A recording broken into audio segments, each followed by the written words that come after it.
Live on Capitol Hill, a discussion underway with gun control advocates on the impact of gun violence on children. This group, called the House Gun Violence Prevention Task Force, also believes in the need to pass universal background checks. This forum is chaired by California Democratic Congressman Mike Thompson. You're watching live coverage on C-SPAN 3. My friends, and this is Mr. Thompson's focus has been on protecting the children, hence the name of this impact on gun violence on children and the need to pass universal background checks. He is joined in that by Congresswoman Kelly, who has been a champion on saying, while our hearts break and we mourn and we want to act upon the high-profile events that have taken lives in our country, we must remember that every single day in our cities and across the country, we lose young people to gun violence.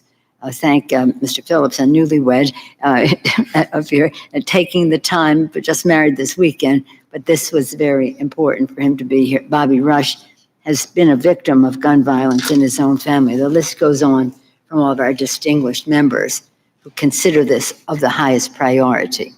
I also want to acknowledge the work that Mr. McMurray talked about to ensure domestic tranquility. Yesterday was the birthday of our Constitution. Yesterday was the birthday of its ratification. And in it, as you know, as you quote in the beautiful preamble, to ensure domestic tranquility and provide for the common defense. That's our purpose. Let's get it done. I thank you for that. And also, Ms. Boggs, thank you. Yes, we did call upon the President to call upon the Senate to come back in the summer and pass H.R. 8. Our House members were prepared to mark up bills in committee until the hurricanes came on the East Coast. So now they have already marked them up first priority back. But thank you to the PTA for what you're saying. The question we're asking today, do elected officials, including our president, value our nation's children? On that, families and children, let me just say this. On Sunday marked 200 days since we sent the legislation, H.R. 8, to the President of the to Mitch McConnell, to the Senate. So Leader Schumer and I called the President on Sunday and we said 200 days, 100 people a day on average, 47 of them children or teenagers. Please encourage the Republican leadership in the Senate to take up this bill and sign this legislation to save lives. Since it was Sunday, I said to the President, as always, I pray for you. I pray for your family and your safety. And I also pray that your heart will be open to protecting the families, other families in America, other children in America whose lives are at stake, at risk, in the cultural change that we have in our country. So that's why I was so pleased to see the Major Cities Chiefs Association, your testimony here today, Colonel, but also the letter that you sent earlier so that we could say law enforcement, teachers, healthcare providers, PTA, young people, doctors, healthcare providers, as I mentioned, all support this measure. Gun owners, 90%. President's, some of his advisors say, well, it's going to hurt politically. There isn't the survival of one political person is not worth the survival of our children. And they have to know that. So I thank you all for your testimony. What I told the President is he's going to let us know what he decides. I said, but you understand, we're not going away. We're not going away until the job is done. We want to kick open that door with H.R. 8 and 1112, the timing issue. And there are more things that we can do. But what will save most lives in the shortest period of time right now is to pass H.R. 8 and 1112.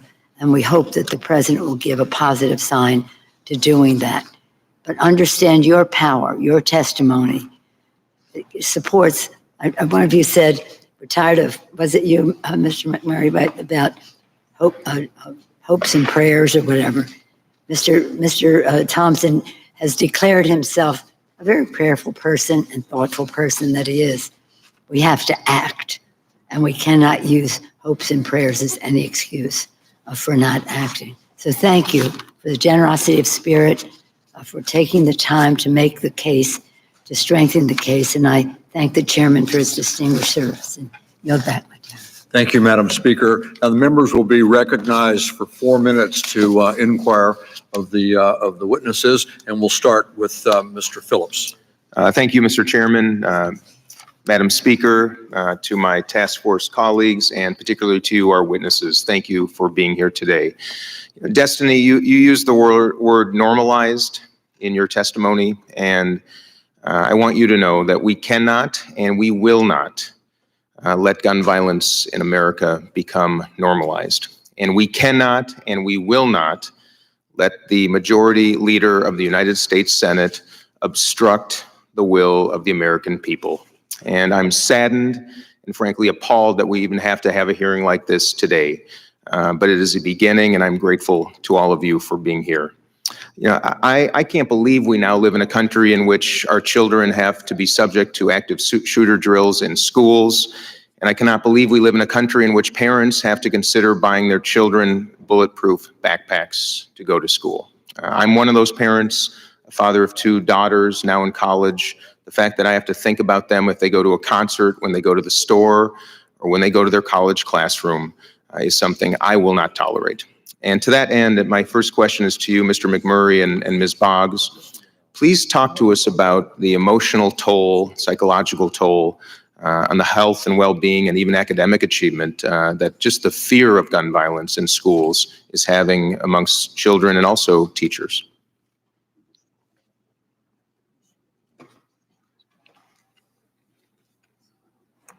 Thank you for the question. As I mentioned before, we had a shooting in my hometown, and so I'm witnessing firsthand what we're experiencing in our schools and how it's impacting them and the students that they serve and the families they serve. I have a goddaughter that goes to middle school, and she used to walk home to her grandmother's every day. It's like 2 blocks away from the school.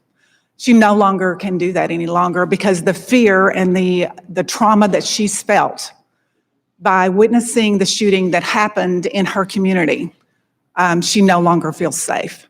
And so when you ask me how children and families see, you not only see students that are now afraid and question everything that happens within and around their schools, but you also see parents who are no longer able to walk up to a school to retrieve their children. They're keeping them in auditoriums and then call them out to the cars because they are fearful of what might happen in their community. I see lockdowns happening. I see schools that have become more of a fortress and a prison than a welcoming environment to thrive and learn. And this is happening across the country, not just in my hometown, in my community. But you see students that are dealing with it every day. And it impacts them not in a short term, not just when the mass shooting happens, but for years to come. And I find it very sad that we have now the opportunity to create change, and yet we are still battling this change. Would you like to go ahead? Thank you. Thank you for the question. You know, I did teach and coach in the Texas public school system for many years. And I remember the day that Columbine happened, and I was in Texas and that was in Colorado. But that unleashed really a generation of students that I think were exposed and have been exposed to a level of violence and distrust where they're growing up in a whole different set of circumstances. But I remember that day that I walked into that classroom and the elephant, there was what do you say? You look those students in the eye and you have to talk about that. I had to address what just happened. I didn't know that it was going to happen over and over and over again over the next 10, 15, 20 years. But that day, I remember looking at my students for the first time, and it was no longer just about me and those students and what we were learning and the culture of really being an educational academic environment. You know, having to deal with those kind of issues and then wonder now with this student, what is under that coat or jacket? You know, it changes the dynamics of what we're producing and who we are, what we're about. What does it mean to be an education academic institution? What are we teaching our kids? All of that culture is fundamentally changed. Thank you very much. The gentleman's time has expired. Ms. Kelly, you're recognized for 4 minutes. Thank you, Mr. Chair. According to the National Center for Injury Prevention and Control, more than 31,000 men, women, and children die annually from gunshot wounds in the United States. And we know that sometimes it's 35,000, 36,000. All too often, communities that I represent across the Chicagoland area face shootings daily, as you've heard. In 2019 to date, Chicago has more than 330 homicides from gun violence, and I'm sure edging toward at least 1,800 shot, with already 24 homicides in the month of September. A recent study on gun violence found that the loss of quality of life, psychological and emotional trauma, decline in property values, and other legal and societal consequences stemming from gun violence costs an estimated $174 billion, with the government absorbing $12 billion in costs. These funds should be an investment in communities, providing more economic opportunities for our youth and strengthening police-community relations. The cost of gun violence and lack of economic opportunity doesn't just hurt our families, it creates a void that is too often filled with negative and sometimes violent behavior. Last Congress, I introduced the Urban Progress Act, or UP, that would help fill this void in economic opportunities, strengthen police-community relations, and promote common-sense gun violence prevention policies. One additional area to explore to systematically address gun violence, as my colleague talked about, is to increase mental health access for those who have been affected by traumatic experiences around gun violence. I wanted to ask Ms. Destiny her thoughts around that, because we hear so often schools don't have social workers or counselors anymore. There's not the access. So in my testimony, I spoke on a generational curse, and around that generational curse comes generational trauma. And there's a quote that, especially in Baltimore and in cities like Chicago, we have broken people raising broken people. And I want to emphasize that because Baltimore is not a bad place. It's just broken. And gun violence is so multifaceted. I feel like it's ignored to the extent where we're trying to find one solution, and there's no one solution to every problem. And so the only true recourse to stem and prevent violence in Black communities are to implement resources within those communities that they lack. And like Representative Robin Kelly was talking about, trauma-informed resources are greatly needed within our school systems. So yeah, back to the broken people raising broken people. It's a cycle of reoccurring trauma. And like, so for me, I've dealt with trauma, I've lived trauma. So without the proper help and necessities to therefore treat that trauma, then I began to implement trauma onto other people. So if I wasn't a person who was sane in myself and in my mind, I could therefore cause trauma to someone else. And that's how the cycle of trauma continues. And so if in schools we were to implement trauma, make schools trauma informed and provide wraparound services within these schools, we therefore decrease the amount of violence that happens within those schools and in those communities. Thank you. I just wanted to get a question into the doctor. Is there any specific data targeting urban communities on mental and physical trauma care, best practices to curb gun violence that we see across urban communities? The data are not specific to urban communities, but we do know that the consequences of experiencing violence with a firearm are more serious and more long-lasting than are the consequences of experiencing violence with some other weapon or with no weapon. Firearms are different. Okay, thank you. And just for the record, Colonel, background checks will help. Yes, they will. A great start. Thank you. Okay, thank you. Thank you. Mr. Rush, you're recognized for 4 minutes. I want to thank you, Mr. Chairman. Next month, in October, is the 20th anniversary of the killing of my son Huey on the streets of Chicago. He was shot down in a aborted armed robbery attempt. And 20 years later, I can still hear the squeal of his mother when the doctor pronounced him dead. That primal scream that only a mother can make. It still penetrates my consciousness.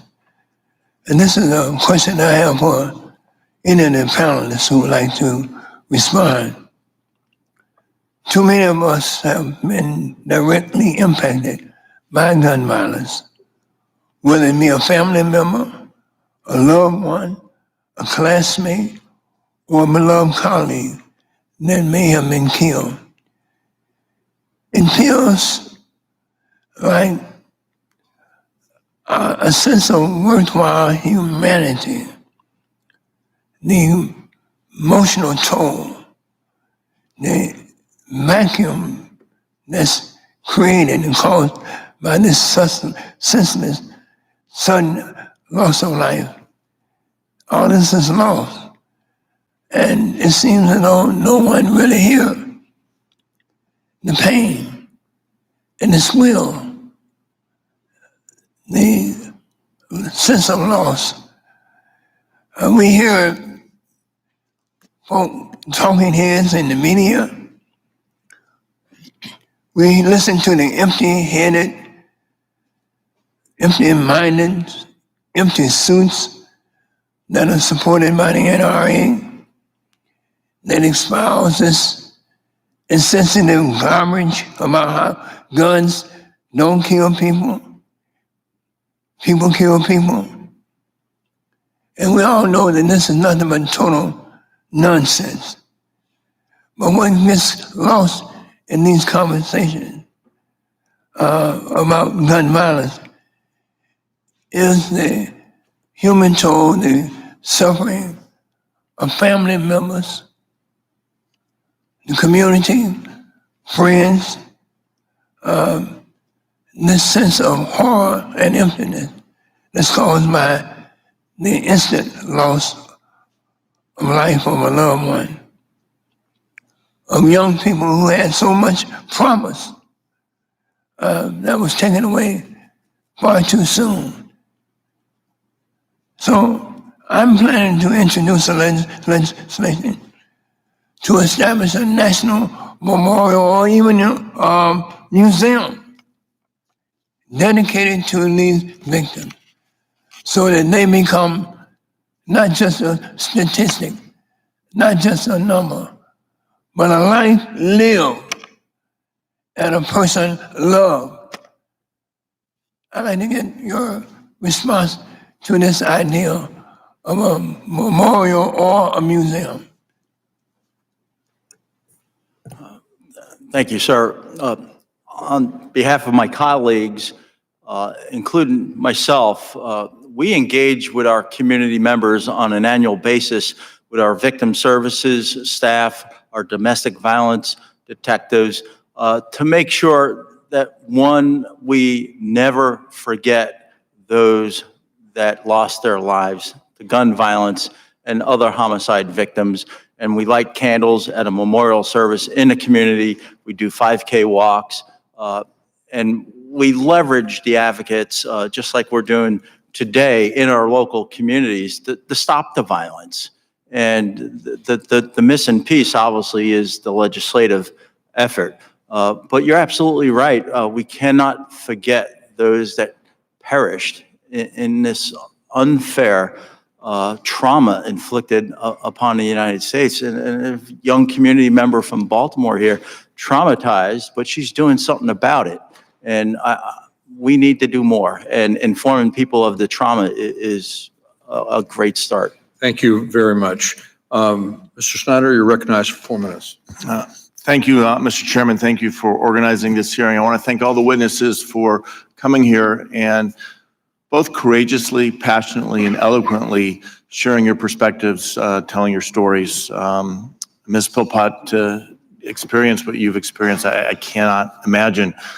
In my own personal story, I am named after my mother's uncle. My uncle Samuel was murdered in 1943. When I decided to run for office 70 years later and raise the issue with my mother and her siblings about talking about my uncle, it was as if I had took a Band-Aid off an open wound that never healed, because they never do heal. And what we're seeing in our schools, in our public places, in our workspaces, a greater frequency and intensity of mass shootings. More and more families are having that experience. More and more families are, as you said, Ms. Philpott, the broken communities, broken people. We have a responsibility as a nation and within our communities to help restore these families, to give them the ability to find comfort and to continue to build. But we also have a responsibility to take measured steps to try to reduce this gun violence. That includes background checks. That includes closing the loopholes that allow people like the Charleston shooter to acquire a weapon. It includes new laws on trafficking across state lines and straw purchases.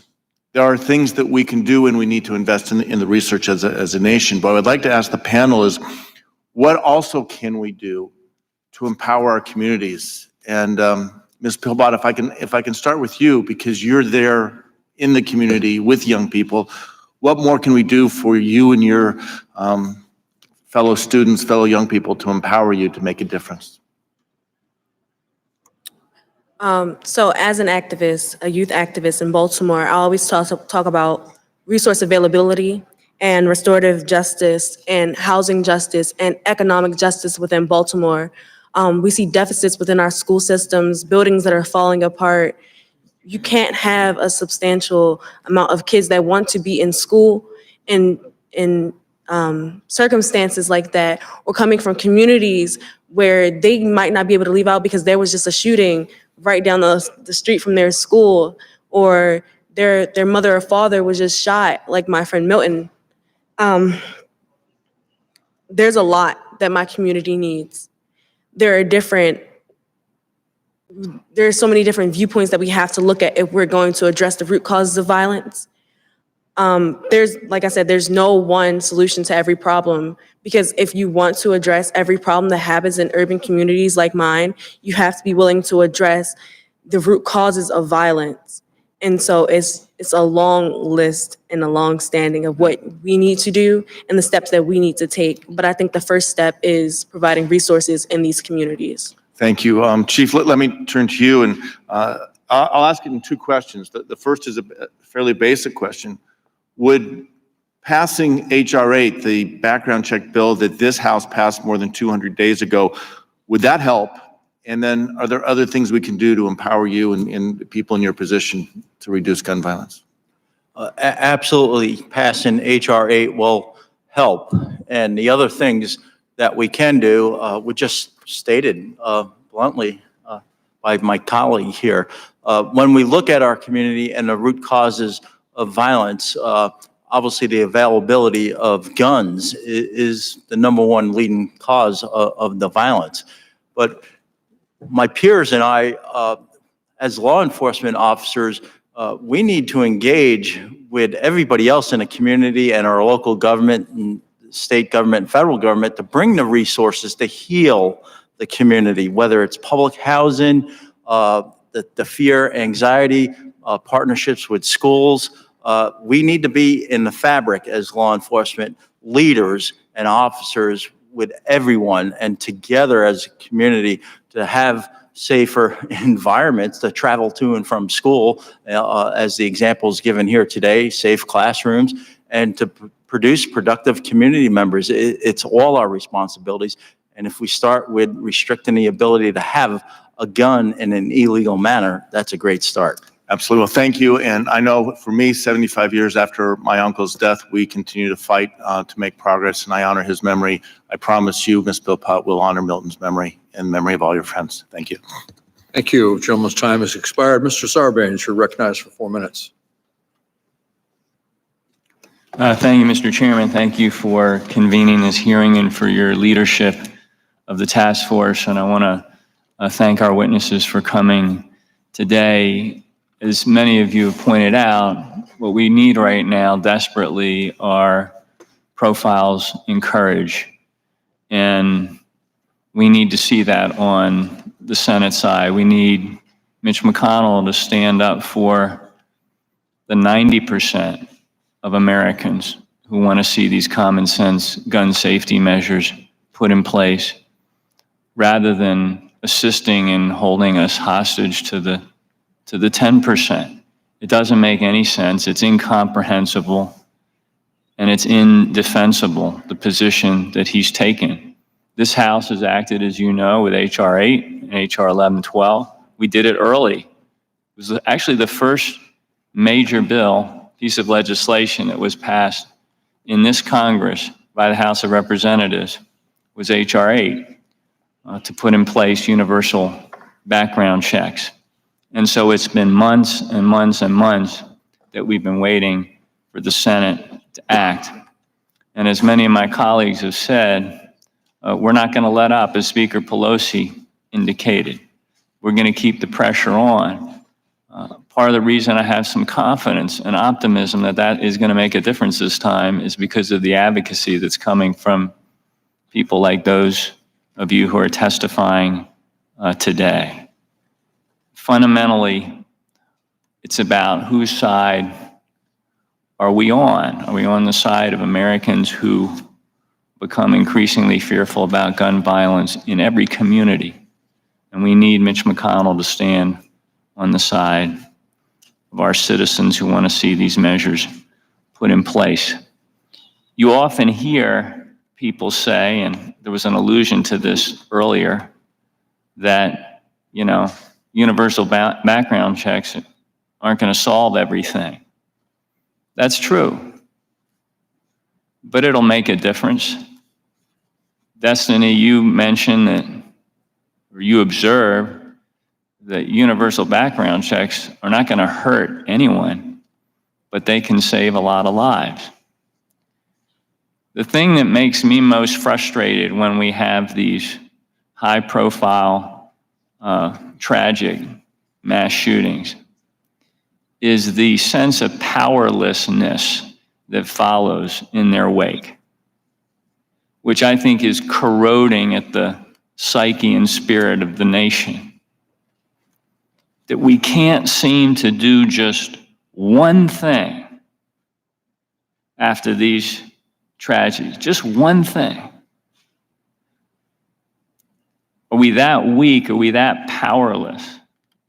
And so while passing a universal background check will not solve everything, it will solve that sense of powerlessness we feel, because it'll show that we actually can do something.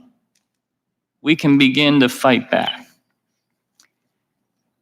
Just 30 seconds left, but Destiny, thank you for being here. Thank you for fighting on this issue. Thank you for fighting for Baltimore. I love that city the way you do, and I'm proud to represent it. Real quick, do you feel like some of your peers are becoming motivated by the kind of action you're taking, and that together you all are making a difference and can make a difference?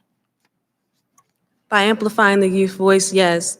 When they see that we are able to come out and we are able to use our voices to make a change, it motivates them to want to come out, because sometimes we feel so voiceless, and understanding that we do have a voice that has power makes them want to get out and do more to implement change within our communities. Thank you. Thank all of you. I yield back. Thank you.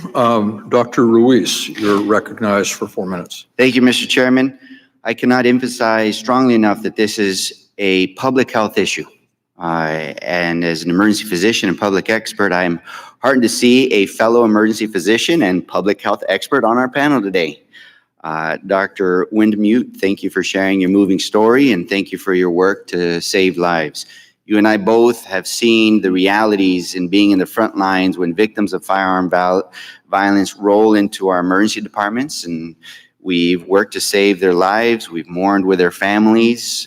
When the medical care can't overcome the devastation of a bullet, we're the ones that usually have to tell the family members, and there's no other group other than the victims themselves and the survivors that can really experience that horrendous suffering that happens. But those are the stories that we take home and we contemplate for the rest of our lives as well. Taking a public health approach to firearm violence makes sense, and we've used a public health approach in this country before. We've used public health research to craft strong tobacco policy, and we saved lives in motor vehicle crashes. But when it comes to firearm violence, people are dying, and it's hard to come by good answers on how to prevent these deaths. So in your definition, what is your definition, to clarify it, of what a public health approach to gun violence is? Thank you.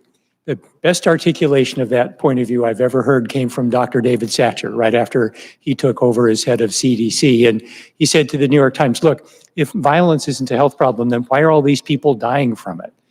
It really is just that simple.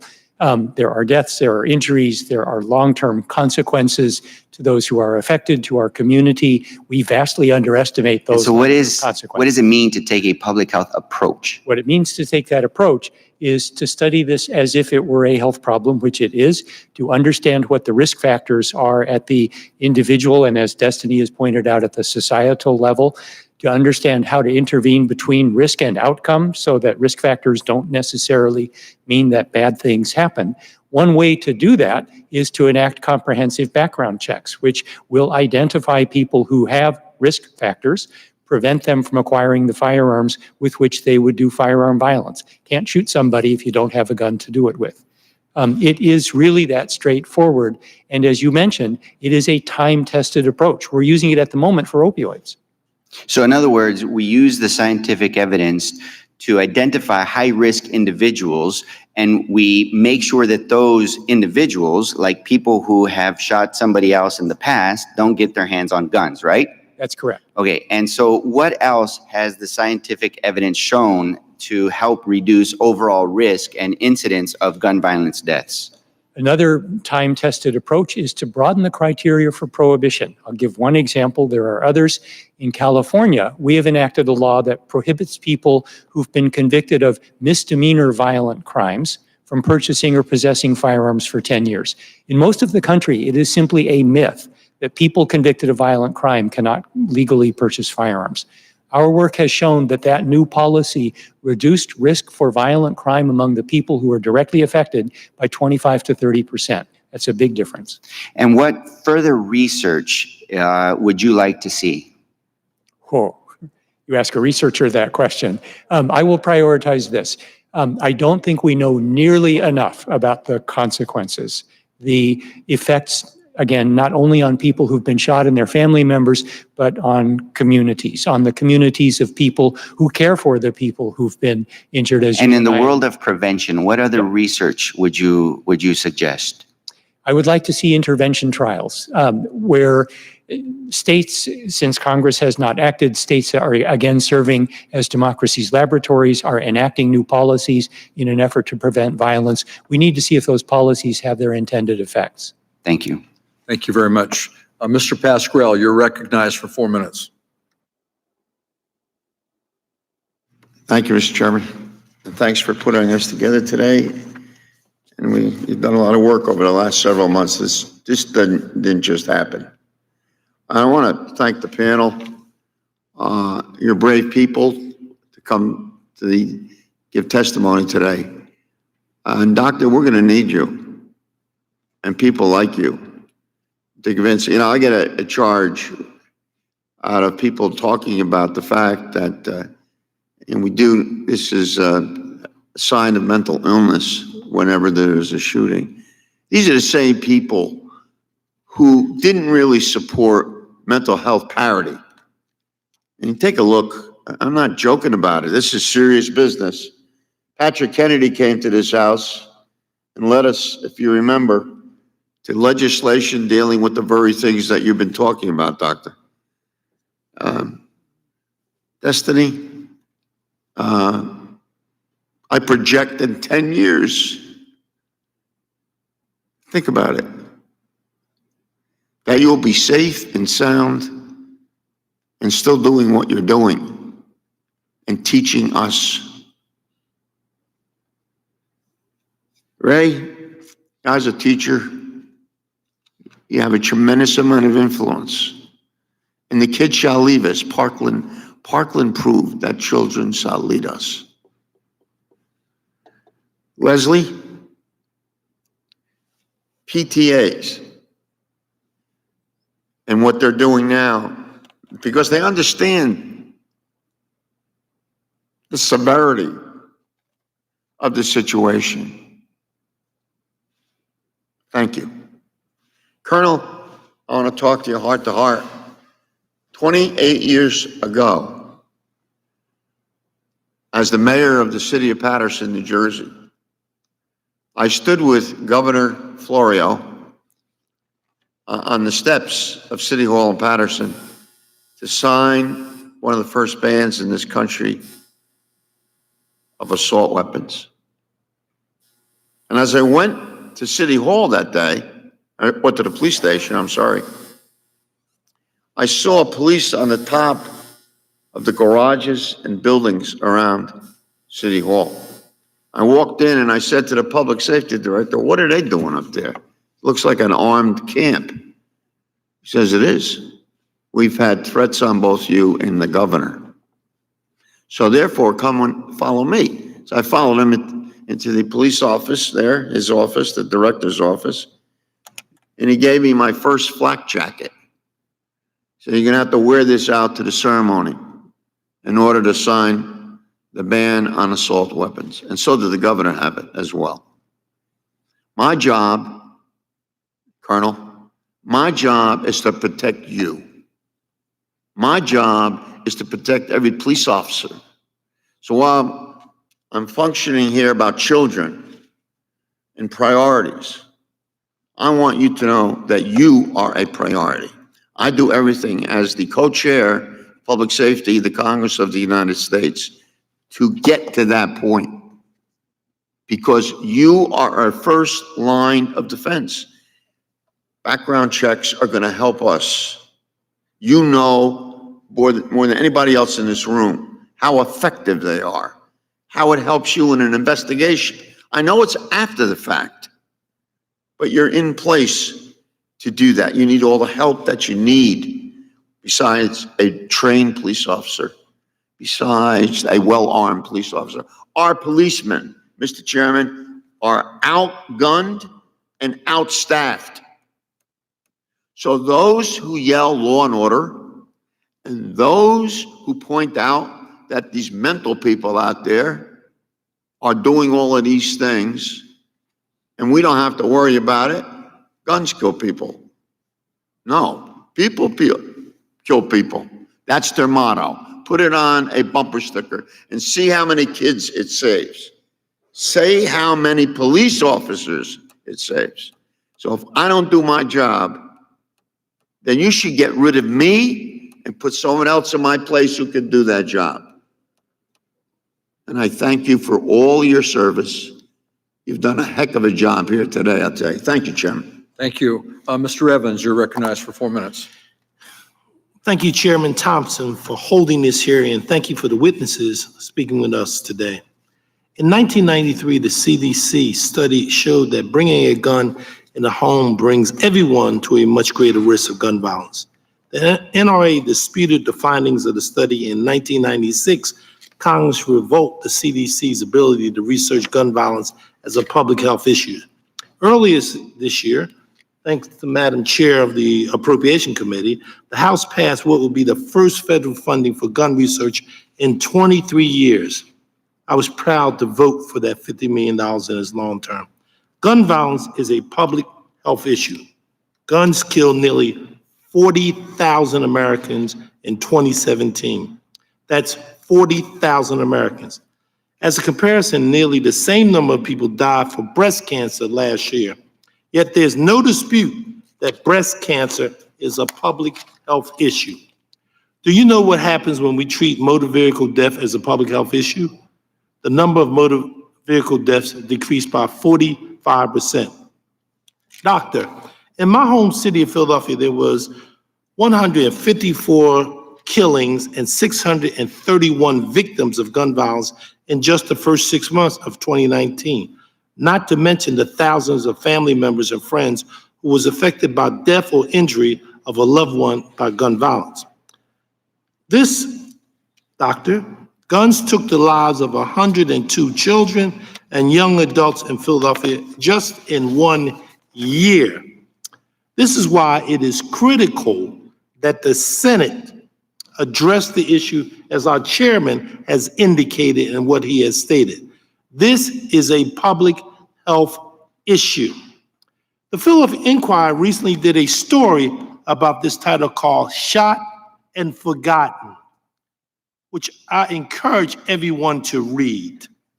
Partly in response to that story, Senator Casey and I introduced the Resource for Victims of Gun Violence Act. We have 62 co-sponsors in the House, and I encourage all members to sign on. We must make sure that victims get the help they need. So, Doctor, why is it imperative that we provide resources for those affected by gun violence? Because they're suffering.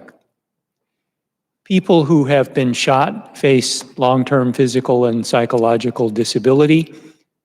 The people around them face trauma, as we've heard, and are impaired in their social and emotional lives.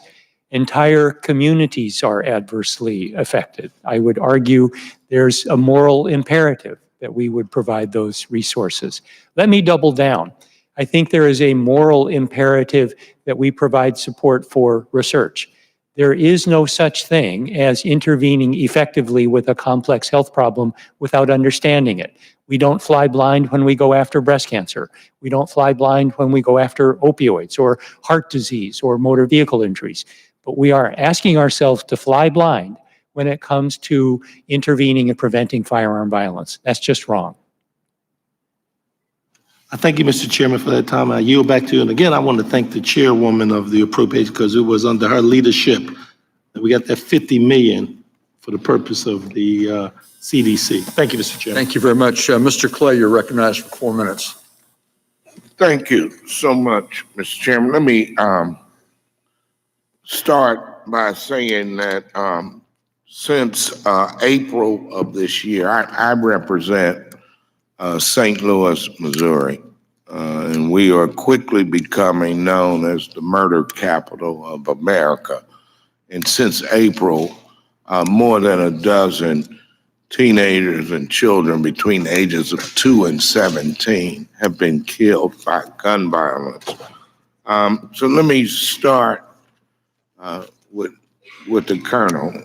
I heard you mention that it made sense for H.R. 8 to pass through the Senate and get to the president's desk, as well as the Charlotte loophole.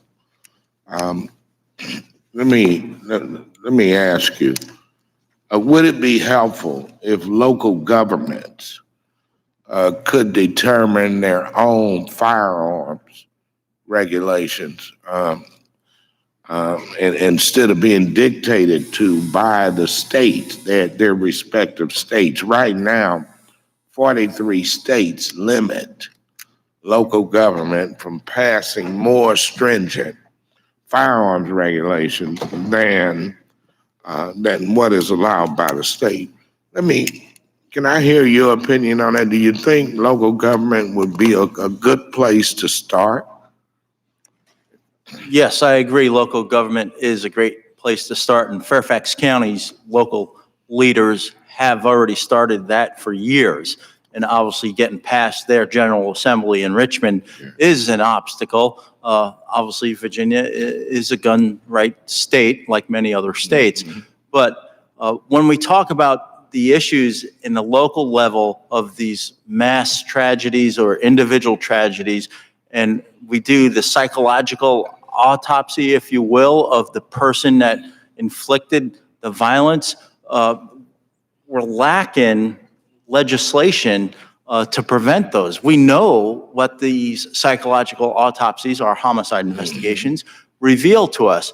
And when I talk to my peers across this country through major city chiefs especially, our ability to also, on a national effort, report the tracking of firearms, such as transfers, the loss, or the theft of firearms, it's not consistent. I sit on the chair of the FBI's National Incident-Based Reporting System.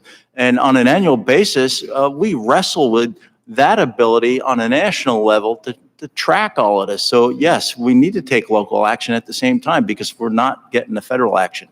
On the issue of open carry, and I'm not sure what Virginia's laws are, but I mean, do you ever get reports of citizens calling in and saying, "Hey, I saw somebody strapped with an assault rifle, carrying it open, or someone was carrying it a sidearm open"? Do you ever get that? And don't the callers find that alarming? We get those calls all the time in Fairfax County, Virginia. So do my colleagues in Virginia. It's open carry state. The key is to train your officers and your call takers to understand, to get as much tactical information as possible, because that too is a tragedy waiting to happen. Because if our officers and dispatchers are not trained to get the information, we could unfortunately take the wrong action. So it's difficult. It creates fear in the community. I can imagine. Mr. Chairman, my time is up. Thank you very much. Mr. Costa, you're recognized for 4 minutes. Thank you very much, Mr. Chairman, for your leadership in this important hearing, and the committee, along with the speaker for her comments earlier during the hearing. I am one of the co-chairs of the Victims' Rights Caucus, and the Victims' Rights Caucus, a bipartisan effort here for years, deals with the effects of gun violence across America. And clearly what this committee is trying to do is not only pass meaningful legislation in Congress, but to shed a light and to try to coordinate a strategy that involves all of our society in America, because this is an epidemic. Yesterday, Fresno High student arrested for felt cute, might shoot up a school later post.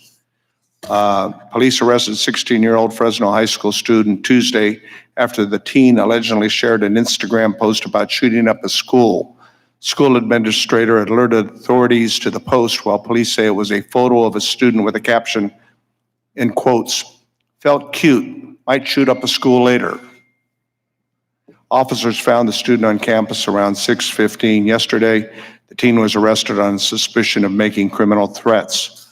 Last year, I co-sponsored an effort with local law enforcement agencies, Fresno Unified School District, to provide updated school safety plans.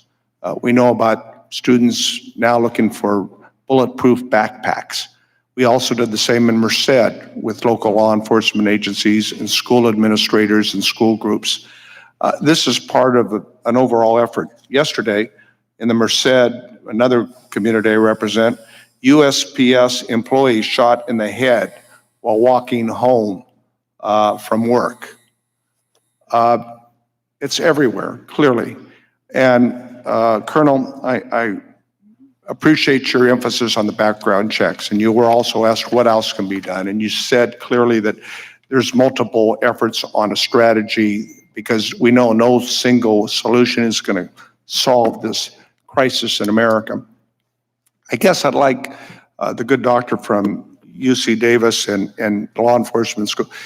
It seems to me what part is lacking, besides the frustration we all have here with the Senate, is how we weave together a cohesive strategy that includes all of the above. Would either of you care to comment? One thread at a time, if I might. And one of those threads would be labeled extreme risk protection orders. I am responding to the anecdote you just mentioned. We know that 80% of the time, people who commit mass violence declare their intention to do so in advance. People have notice of this. As is high school students. Exactly right. In our state, California, and in 16 other states, people can do something. They can react to those threats, and law enforcement can take action.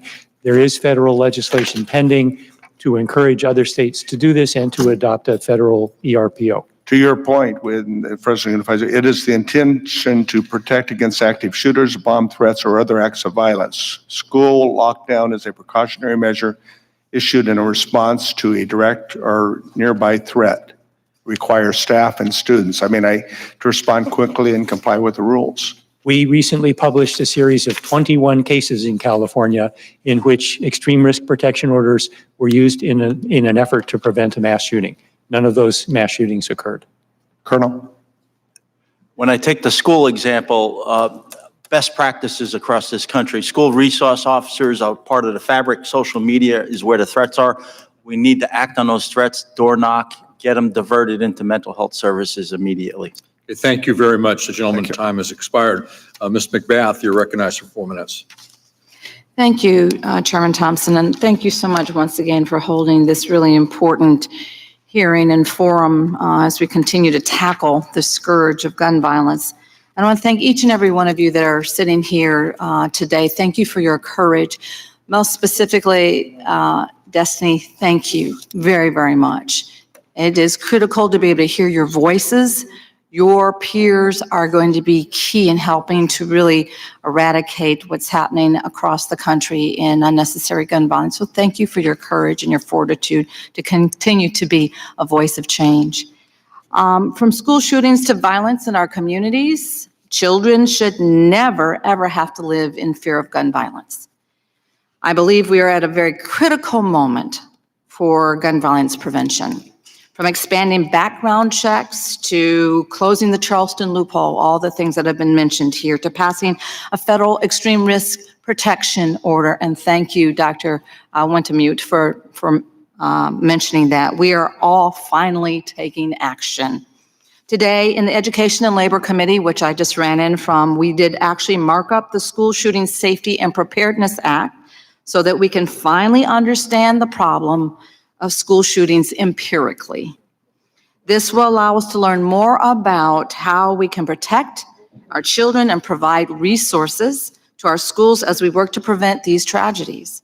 And we must also continue to help our children who are facing gun violence away from school, in their communities, and even in their homes.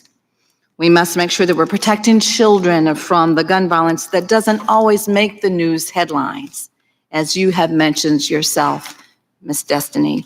My question is for Dr. Wintemute. Would data and collection be a helpful first step in addressing our gun violence in schools? Yes. There are very limited data on school shootings, violence in schools, more generally violence around schools, which is where much of the problem is located.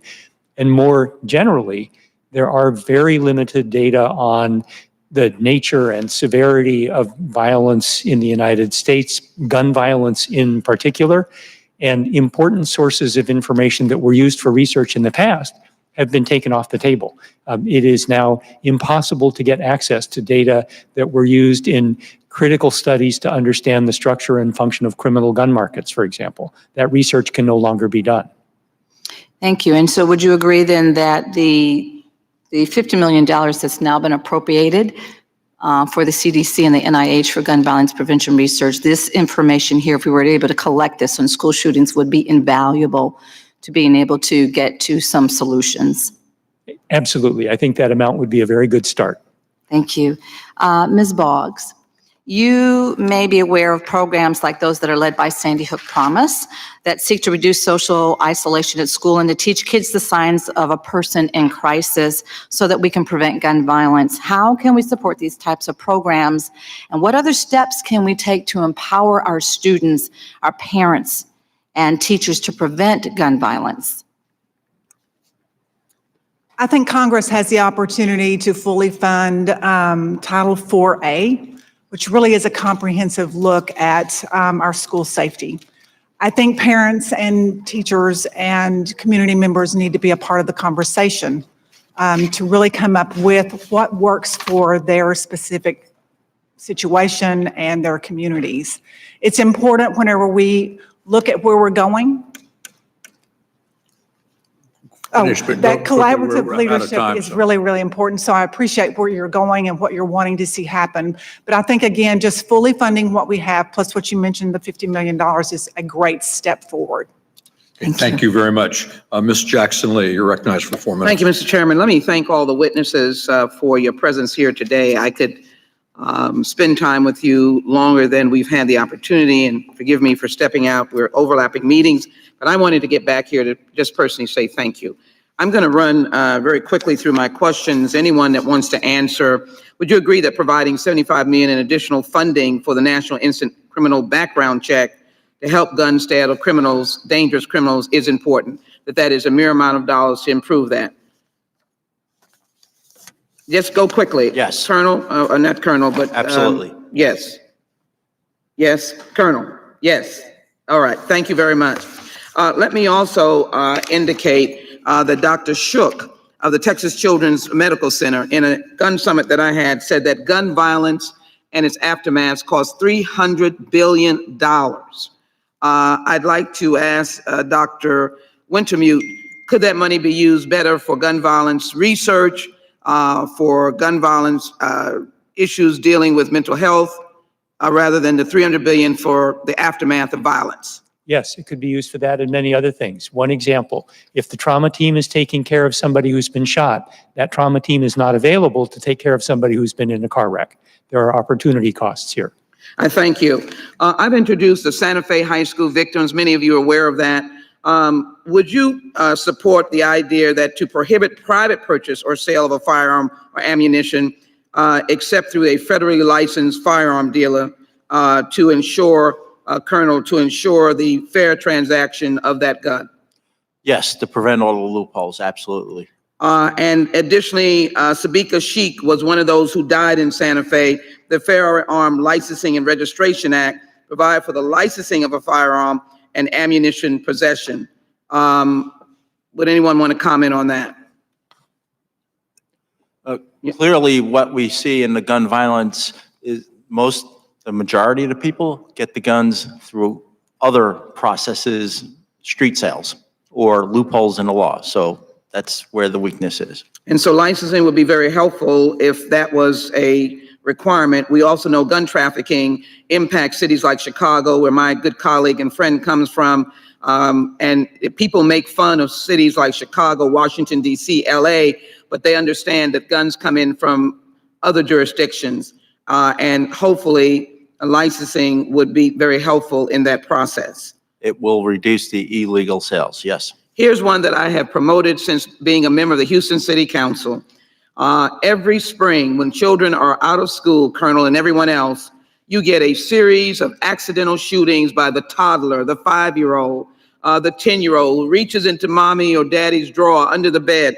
So I have a Kimberly Vaughn firearm, another victim of the Santa Fe shooting. Storage Act to require the safe storage of firearms and ammunition, and to require investigation and proper storage. I believe in the Bill of Rights. I don't want to take anyone's guns away, but I'd appreciate if anyone wants to just make mention of that is a sensible thing to have Americans do. And lastly, before my time runs out, Destiny, if you want to comment at the end, I only have 35 seconds. So someone want to say storage is valuable?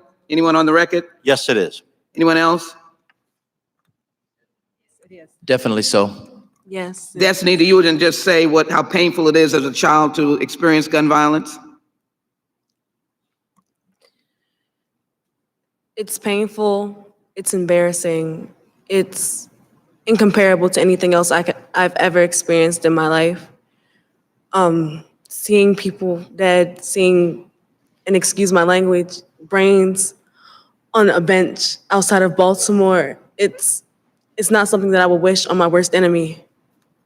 Thank you so much. Thank you, Mr. Chairman. I yield back. Thank you very much. Mr. Swalwell, you're recognized for 4 minutes. Thank you, Chairman.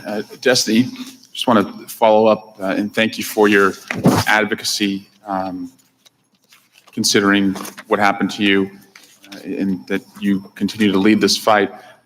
How many funerals do you think you've gone to for gun violence? The amount of funerals that I was supposed to go to, whether or not I was mentally capable of, I've attended 13 funerals for my friends, and that's in the last 4 years. There were 2 in which I did not attend because they happened back to back and I could not. You've gone to 13 funerals for friends in the last 2 years who were Yes. killed by guns? Yes.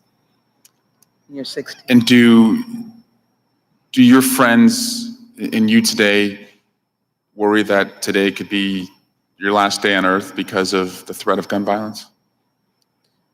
If I'm being honest, a lot of us are scared, but a lot of us are so used to the idea that we just find it amazing that if we make it to our 18th birthday, it's just something that's like so casual, and like violence and death by guns is so normalized and we're so numb to it that we're like, I'm desperately working for that not to be a norm in my community, because a lot of us will think like I could be next.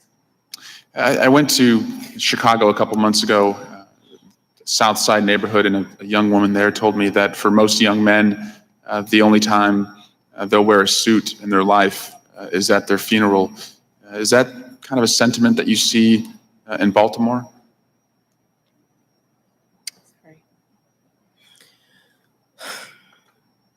A lot of the times, yes, it is a sentiment that we'll see. And it's what's expected, but it's not the reality. And like I said, Baltimore isn't bad, it's broken. And a lot of people are doing, the necessary things. A lot of people do put on suits just to go to a job interview where they may or may not get the job, so. And I guess I was just really addressing like the hopelessness that, so many people expect that before they're 18, they'll be a victim. So that's the sad side, and that's the real that you deal with every day. And you're strong and you're here. Can you tell us what the time you have left, what people like you in your community and people like you, a young person across America can do to make sure that people like my 2-year-old son and other people's children in America do not have to experience this in their schools, in their communities, anywhere where we gather? What can we do? How can we not live this way? So, my friend Ray Glaslow III was murdered 3 weeks after we led a national walkout, CDC, a part of March for Our Lives. I think that the important thing to understand is that if we do go out and we do make our voices heard, then we will begin to implement change. And I'm not promising that it will come today or tomorrow or in 10 years, but we cannot afford to stay silent, because we have a different narrative of what gun violence looks like and the solutions that we need to fix the problem. And a lot of us in Baltimore and in Chicago, because I work heavily with people in Chicago, we are desperately trying to implement and shift the narrative around gun violence so that it is inclusive, because gun violence is so multifaceted and we cannot afford to look at it from one angle and from one spec, and to simply want to implement one narrative into it, because I might not know or have experienced mass shootings, but my friend has, right? And so the way that we go about it is the more that we implement each other's narrative, the stronger our argument is to implement this change into every community. Beautifully said. Thank you, Destiny. Thank you very, very much. Thank you all for your very thoughtful and helpful testimony. I think you could hear from the questions that the members asked. We're not giving up on this. We've passed the background check bill. We know that will save lives. We know it's important. You backed that up today. We're all committed to doing everything we can to make sure kids aren't traumatized the way that they have been traumatized. The idea of in your back-to-school shopping, you buy bulletproof backpacks is just ludicrous. We need to take action. Senator McConnell needs to take action. We've done our work. We've sent 2 good bills to the Senate that will save lives.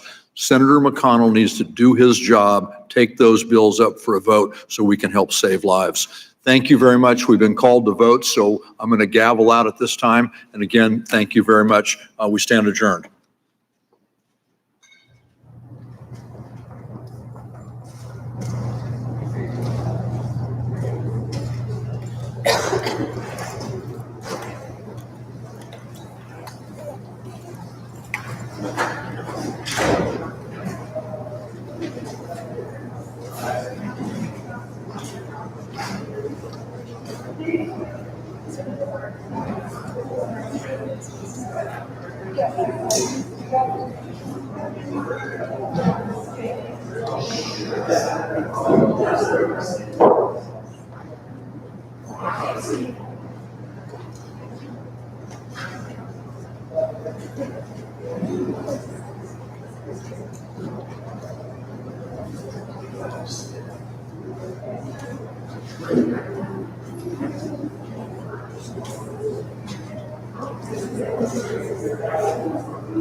If you've missed any of our live coverage of this Gun Violence Prevention Task Force Forum, it'll be available to view online shortly at cspan.org.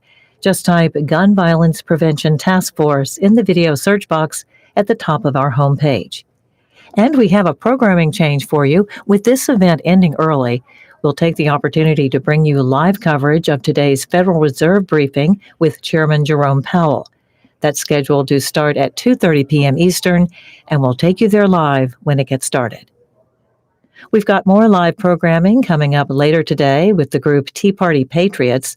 They're holding a press conference on gun control and Second Amendment rights. Our live coverage begins at 3:30 p.m. Eastern here on C-SPAN 3. You can also watch online at cspan.org or listen live on the C-SPAN radio app. And join us tomorrow when Eugene Scalia, the son of the late Supreme Court Justice Antonin Scalia, testifies before the Senate Labor Committee on his nomination to serve as Labor Secretary.